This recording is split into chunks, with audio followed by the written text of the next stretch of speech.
Na Rússia, foi criado o primeiro reator para uma nova usina nuclear flutuante, um helicóptero modular único com motor nacional foi colocado no ar, e também foi realizado um trabalho importante no espaço sideral. E tudo isso em apenas uma semana.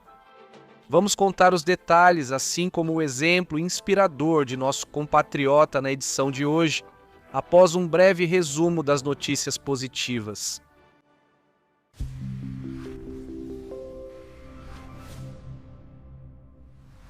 Mais um lote de caças multifuncionais Su-35S foi entregue às Forças Armadas.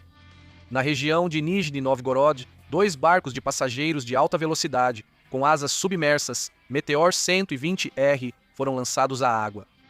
No estaleiro de construção e reparação naval de Balakovo, foi lançado à água um navio de carga seca do projeto RSD-60. No estaleiro de Sokolskaya, foi lançado à água o barco recolhedor de torpedos Torpedo. Foi realizada a primeira transferência transfronteiriça não tripulada de cargas da Rússia para o Cazaquistão. Na antiga fábrica da Toyota, em São Petersburgo, foi iniciada a produção do primeiro carro da nova marca russa de luxo Stel. A fábrica mecânica de Shipetsk iniciou a produção de componentes para usinas nucleares de pequeno porte. Em Nizhny Novgorod, foi inaugurada uma fábrica de produção de robótica. No Daguestão, uma linha de produção de vidro de eficiência energética. Em Podolsk, foi lançado o ciclo completo de produção de um medicamento oncológico vital. Estudantes russos conquistaram 12 medalhas na Olimpíada Internacional Aberta de Biologia.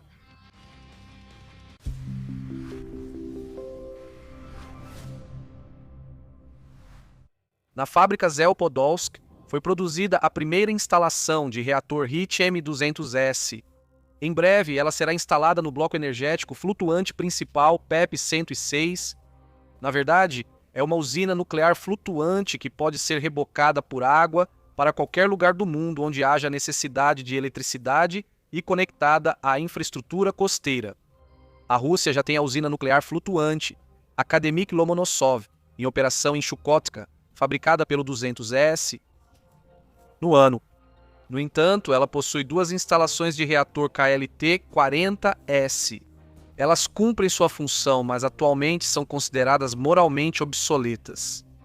Por isso, em todos os novos blocos flutuantes, serão usados os mais potentes e econômicos HIT M200S, o primeiro dos quais foi fabricado nesta semana. O HIT M200 é um verdadeiro tesouro da engenharia russa, um reator bem-sucedido e único em seu gênero, que já provou seu valor nos nossos quebra-gelos nucleares universais do Projeto 20 e 2220. Em comparação com o KLT-40, o ritmo ficou 2 vezes mais leve, 1,5 vezes mais compacto e 25 megawatts mais potente. E foi por isso que decidiram criar uma modificação dele para uso nas novas usinas nucleares flutuantes. Mas não é só isso. Outra modificação, o HIT M200N foi criada para uso em terra, com base nela. Estamos construindo a primeira usina nuclear de pequena potência aqui em Yakutia e no Uzbequistão. E também já fabricamos 2 reatores mais potentes, o HIT M400, para o quebra-gelo nuclear Rússia, que está em construção. Vale lembrar que hoje ninguém além de nós constrói quebra-gelos nucleares, nem usinas de pequena potência, nem blocos flutuantes. Nesse setor, a Rússia mantém uma liderança sólida e não pretende parar. Como em outras áreas, todas são importantes, mas algumas são essenciais.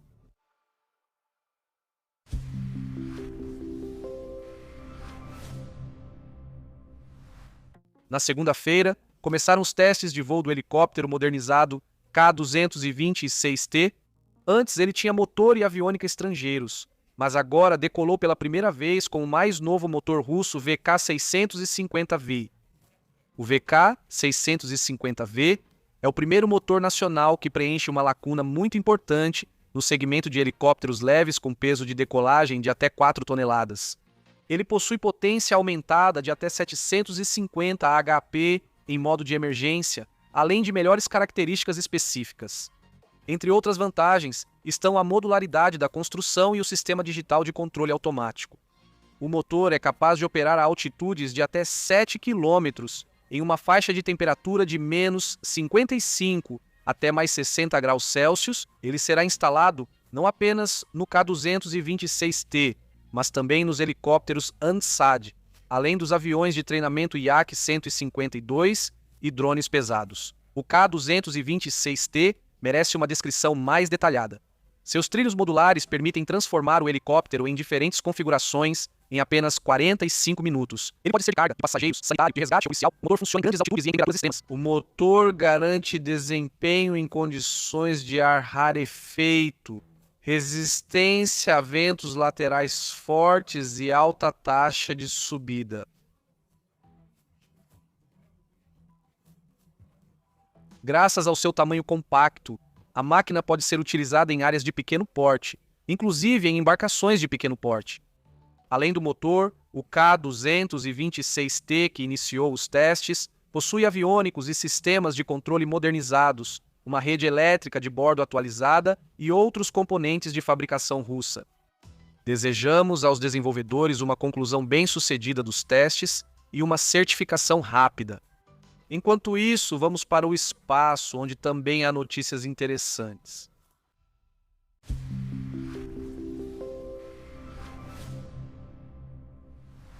Na quarta-feira, os cosmonautas russos Sergei Kutsverchkov e Sergei Mikhaev realizaram a primeira caminhada espacial do ano. Eles tinham 3 tarefas importantes pela frente, que levaram mais de 6 horas para serem concluídas. Primeiramente, eles instalaram no módulo Zvezda os equipamentos científicos do experimento Sol Terahertz. O desenvolvimento dela levou mais de 10 anos. O próprio experimento está planejado para durar de 2 a 3 anos e, antes de tudo, é voltado para testar hipóteses sobre explosões solares na faixa de terahertz. Os dados obtidos permitirão estudar mais profundamente os processos que ocorrem no Sol e, no futuro, poderão servir de base para sistemas de monitoramento regular da atividade solar. Em segundo lugar, os cosmonautas retiraram o cartucho do experimento espacial Ekran-N. Dedicamos um episódio inteiro a ele no ano passado, pois isso é realmente interessante. O equipamento foi criado para cultivar semicondutores no espaço à base de arseneto de galho, um material necessário para a produção de painéis solares, instalações a laser e LEDs.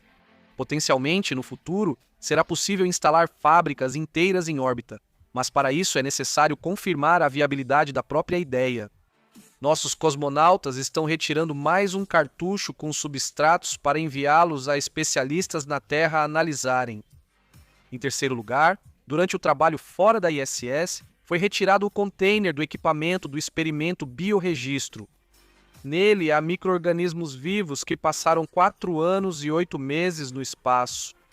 Ao estudar seu estado e capacidade de resistir às condições agressivas do ambiente, os cientistas buscam maneiras de proteger o ser humano durante futuras viagens longas para outros planetas.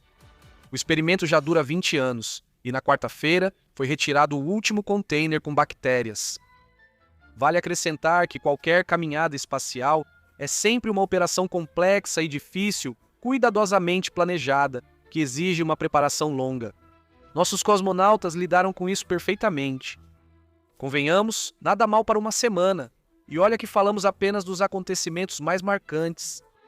A seguir, a prévia e a história do herói.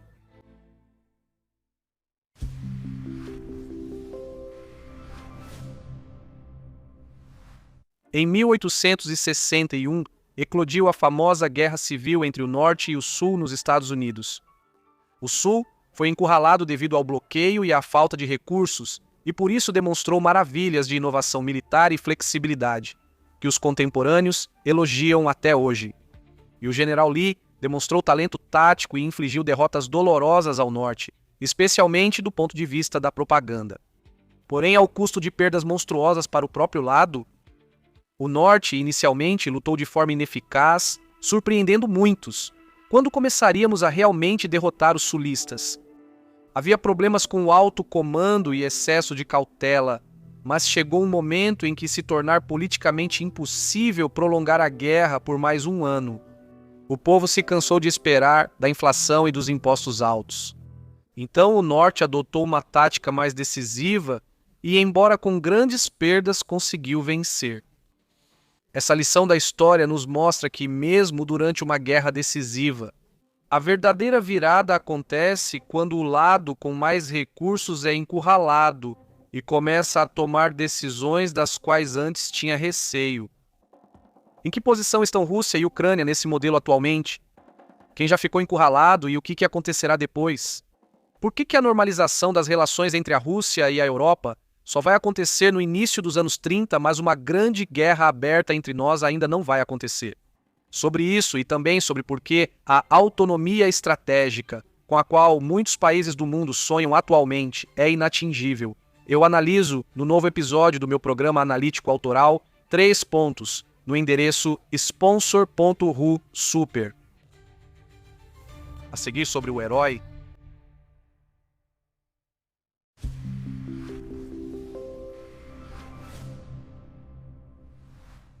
No dia 20 de maio, o russo Rustam Nabiev se tornou a primeira pessoa na história a conquistar o Everest sem pernas. Ele subiu ao pico mais alto do mundo sozinho e exclusivamente com as mãos. Rustam perdeu as pernas em 2015 durante o desabamento de um quartel em Omsk. Durante 7 horas, ele ficou debaixo dos escombros e ouvia seus companheiros de serviço morrendo. Rustam foi retirado por último. Os médicos mal conseguiram salvar o braço dele, mas não conseguiram preservar as pernas. Depois disso, veio uma longa luta pela vida, 2 mortes clínicas, e quando o perigo passou, começou o mais difícil, encontrar a si mesmo em novas circunstâncias. Rustam escolheu o alpinismo. Com as próprias mãos, conquistou o Elbrus, depois seu primeiro 8.000, o Manaslu, em seguida o Kazbek, o Kilimanjaro e o Aconcagua. O Everest ainda permanecia um sonho. Tentaram convencê-lo a não ir, mas ele foi mesmo assim, para provar a si mesmo e a outras pessoas que passaram por situações difíceis que a vontade de viver supera qualquer obstáculo. E ele provou isso. Rustam Nabiev hoje é pai de 3 filhos. Sua esposa Indira, que ele conheceu 5 anos antes da tragédia em Omsk, não o abandonou no momento difícil. E isso também é um feito de amor e fidelidade. Parabéns pela conquista e desejamos novas vitórias.